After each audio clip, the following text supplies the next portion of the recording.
Hi everyone, it's Kathy. Thank you so much for joining me. Today I'm going to share 3 different ways to achieve the look of reversed masking, which happens to be one of my favorite techniques. For the first card, I'm going to do actual traditional reverse masking. Normally I don't use my MISTI to stamp my images. I'll usually just use acrylic blocks, but my stamp set was still pretty new and the stamps weren't quite seasoned, and I wanted to make sure that I got nice, crisp, dark impressions when I did the stamping. So I arranged my stamps on my cardstock panel, which is 4 1/4 by 5 1/2, and the cardstock that I chose to use is Cougar Super Smooth. And then I inked up my images with black ink and stamped those down onto my panel.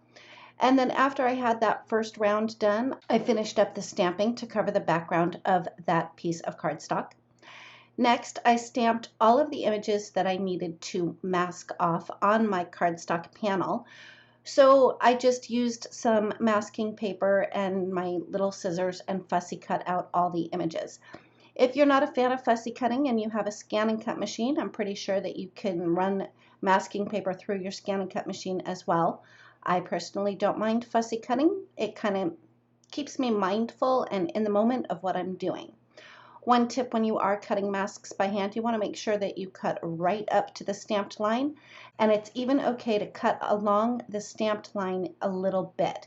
That way you won't have a weird halo hanging around your images after you do the ink blending. Before I put my masks over my images, I wanted to add a little bit of color to a couple of the puppies on this cardstock panel.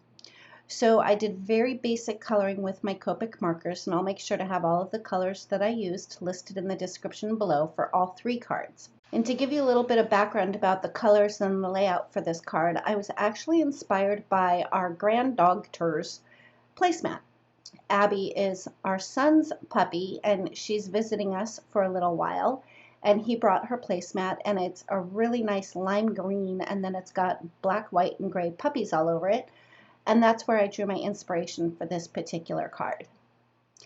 Anyway, after I had added a little bit of color to a couple of the puppies on my background panel, I started to put my masks in place. One tip when applying the masks is if images have smaller areas, try applying the mask in that area first. It's easier to line up the bigger portions than it is the smaller portions. Anyway, once all of my masks were in place, I grabbed a nice bright green ink pad and an ink blending brush and just did ink blending over the entire panel.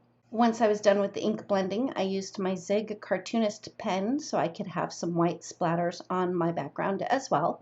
Once the splattering was dry, it was time for me to start removing the masks, which is always the most magical part about this particular technique.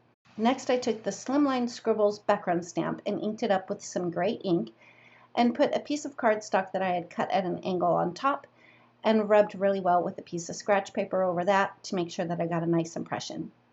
I adhered that piece down to the bottom right-hand corner of my cardstock panel, and then I grabbed the largest die from the Wonky Stitched Rectangles die set and ran this panel through my die cut machine.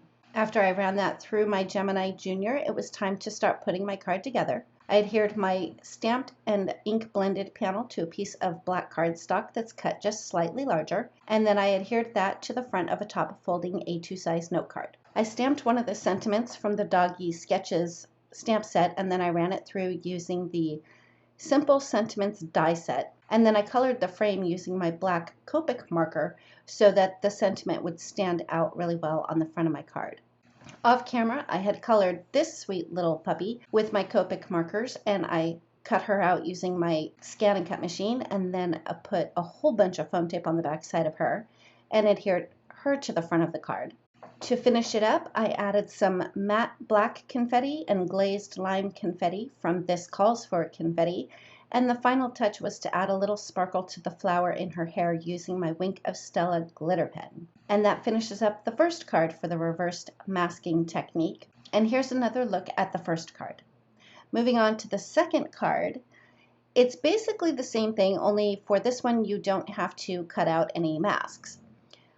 All I did was I randomly stamped some images on a panel of cardstock, And then I just used one Copic marker to color all the way around all of those images. The trick for this one is to kind of outline your images with your Copic marker and then kind of color up and out from those images. And if you do get a little bit of your Copic marker in the white areas of the images that you want to remain white, you can always use a white gel pen to cover that up. I did add some white dots using my white gel pen to the background just to add a little bit more interest. And here's the finished card for my second sample. Finally, the third way to achieve the reverse masking technique is to do some heat embossing. I cut a piece of watercolor cardstock using the Extreme Postage die set, and I used painter's tape around the edge to mask it off before I actually did the stamping. Once I had all of the stamping done, I did remove the painter's tape, and then I coated my images with clear embossing powder and then used my heat tool to melt that powder until it was nice and shiny. Once that embossing powder cooled off a little bit, I placed that panel back down and reapplied my painter's tape, and then I used some clean water and added a little bit of water around on my cardstock, and then I used one Zig Clean Color brush marker to add the color to the background. Once I was done adding all the color to the background, I did let that dry completely before I removed the painter's tape. And here's a look at the finished card for the final card. Thank you so much for joining me. If you like this video, please give it a thumbs up. If you've not yet subscribed, we'd love it if you would. And don't forget to ring the bell so you're notified every time a new video is posted. Thanks again, and we'll see you next time.